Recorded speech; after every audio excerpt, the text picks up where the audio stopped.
Eishockey ist ein Sport, wo ich irgendwie gern verfolge, aber nicht check, was abläuft. Ich meine, ja, beim Fußballspielen kann ich Offside erklären, spiel's aber nicht mehr. Aber was ist bei Eishockey die blaue Linie? Bro, wenn der Böck irgendwie über die blaue Linie geht, müssen alle wieder zurück. Hä?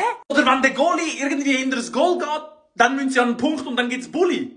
What the fuck? Vor allem, und das regt mich immer auf, ich will immer herausfinden, wo der hure Böck ist. Ich sehe den Böck nicht. Ich schaue letztens so Eishockey mit ein paar Leuten, die Eishockey lieben. Die so, ihr Kopf die ganze Zeit irgendwie so. Ich so, wo ist der Böck? Ja, der ist jetzt gerade da an der Bande, jetzt ist er da, jetzt ist mit dem Spieler, what the fuck? Und die ist sich schon am freuen wegen einem Goal. Ich habe nicht mal gesehen, dass der Böck dort reingegangen ist. Dann, keine Ahnung, plötzlich schlägt sich zwei. Ich habe Fußball gelernt, wenn du schon nur einen ganz bisschen berührst, bekommst du eine geile Karte.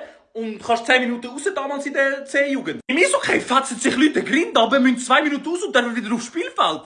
What the fuck? Ich meine, ich bin ehrlich und ich sag's immer wieder. Eishockey ist ein richtig geiler Sport und ich würde es auch gerne mehr schauen. Weil es ist ja gerade aktuell WM. Ich hoffe, die Schweiz schlägt sich irgendwie gut. Hat die Schweiz gute Chancen, WM zu gewinnen? Ja, nein? Schreibt mal einen Kommentar, ob ihr selber mal Eishockey gespielt habt oder was euch könntet vorstellen zu spielen. Aber weiter im Text. Ich würde ja wirklich gerne mehr schauen, aber ich check's nicht. Ich komme nicht drauf klar. Ich find's ja gut, wir haben die Deutschen letztens 5-1 geschlagen und mein ganzer Chat da auf TikTok während dem Livestream hat reingeschrieben, ey, ich bin stolz. Ich schwöre, ich bin stolz. Aber ich habe gar keine Ahnung, was abgegangen ist. Ich habe das Replay nachher auf SRF Sport angeschaut und ich nur so... Ja.